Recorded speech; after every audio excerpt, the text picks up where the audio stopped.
রাজধানীর মিরপুর ১০ মেট্রো স্টেশনের বি গেটের পাশে বোমা সদৃশ বস্তু পাওয়ার খবর পাওয়া গেছে। ঘটনাস্থলে মিরপুর মডেল থানা পুলিশ, এনএসআই এবং অন্যান্য আইনশৃঙ্খলা রক্ষাকারী বাহিনীর সদস্যরা প্রয়োজনীয় নিরাপত্তা ব্যবস্থা গ্রহণ ও পরিস্থিতি নিয়ন্ত্রণে কাজ করছেন।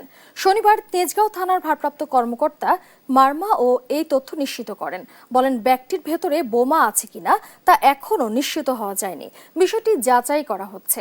ঘটনাস্থলে বোমা ডিসপোজাল ইউনিট কাজ করছে। জানান, বোমা নিষ্ক্রিয়কারী দল ঘটনাস্থলে কাজ করছেন এবং নিরাপত্তার জন্য সাময়িক সময়ের জন্য মেট্রো রেল চলাচল বন্ধ রাখা হয়েছে। দর্শক, এ নিয়ে আরো জানাতে সরাসরি যুক্ত হচ্ছেন সহকর্মী শাহিনুল ইসলাম সাগর। সাগর, পরিস্থিতি এখন কেমন দেখছেন আর বোমার বিষয়ে কি বলছেন সংশ্লিষ্টরা? সালমা, আপনি ঠিক যেমনটি বলছিলেন, এখন আমি রাজধানীর মিরপুর 10-এর যে মেট্রো স্টেশনটি রয়েছে সে গেটের সামনে অবস্থান করছি। সেই গেটটি ইতিমধ্যে খুলে দেওয়া হয়েছে, সেটা মিনিট এক আগেই সেটি খুলে দেওয়া হয়েছে। অর্থাৎ মিরপুর 10-এর যে স্বাভাবিক যে যাত্রী চলাচল সেটি এখন স্বাভাবিকই রয়েছে। এর আগে যে ঘটনাটি ঘটেছে সেটি হচ্ছে মিরপুর 10 স্টেশনে বোমা সদৃশ একটি বস্তু পাওয়া গিয়েছে। যে বস্তুটি শনাক্ত করতে ডিএমপিতে বোম ডিসপোজাল ইউনিট রয়েছে, তারা এখানে এসেছিলেন এবং এসে তারা সেটি নিষ্ক্রিয় করে গেছেন এবং যে আলামতগুলো পাওয়া গেছে সেগুলো তারা নিয়ে চলে গেছেন। এরপর থেকে মেট্রো স্টেশনের যে যাত্রী চলাচল সেটি স্বাভাবিক রয়েছে।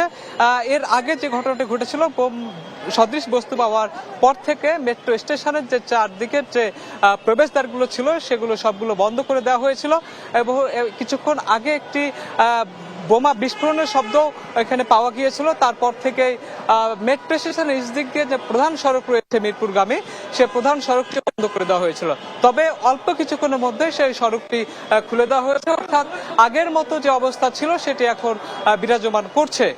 বোম ডিসপোজাল ইউনিটের সাথে আমরা কথা বলেছি, তারা বলছেন যে এটি নিয়ে তারা বিস্তারিত জানাবেন। সেটি একটু সাপেক্ষ বিষয়, যেহেতু তারা তাৎক্ষণিকভাবে সেটি শনাক্ত করেছেন এবং এটি শুধু আলামত সংগ্রহ করে নিয়ে গেছেন। সুতরাং এখানে তারা বাড়তি কিছু বলতে চাননি এবং তারা জানিয়েছেন যে এটি নির্ধারিত সময়ে এটি গণমাধ্যমকে জানিয়ে দেওয়া হবে, তারা সেই প্রতিশ্রুতি দিয়েছেন। এখানকার যে যাত্রীরা তখন তাদের সাথে কথা হয়েছে, তারা আমাদেরকে জানিয়েছেন যে যাত্রী চলাচলের সময় যখন এ ধরনের একটি ঘটনা ঘটে তখন তারা প্রচন্ড আতঙ্কে ছিলেন। এমনকি এর কিছুক্ষণ আগে একজন যাত্রীর সাথে কথা হলো, তিনি বলছিলেন যে তিনি ভেতরে আবদ্ধ হয়ে গেছিলেন। এরপর তাকে বিশেষভাবে উদ্ধার করে গেট থেকে বের করে দেওয়া হয়। অর্থাৎ যখন গেটগুলো বন্ধ করে দেওয়া হয় তার আগে কিছু যাত্রী স্টেশনের ভেতরে থেকে গেছিলেন, যেটি অনেকের অজান্তে। তো এই ধরনের ঘটনা যাতে কোনো রকম পুনরাবৃত্তি না ঘটে সেটি এখানকার যারা যাত্রী আছেন তাদের দাবি এটি ছিল। তো সবকিছু মিলে এখন মেট্রো 10 স্টেশন যেটি রয়েছে মিরপুরে সেটি আগের মতো সবকিছু স্বাভাবিক রয়েছে এবং তারা বলছেন যে যাতায়াত নির্বিঘ্ন করতে এই ধরনের যাতে ঘটনার পুনরাবৃত্তি না ঘটে সেটি তাদের চাওয়া। তো এই ছিল আমার এখান থেকে সবশেষ তথ্য। সালমা।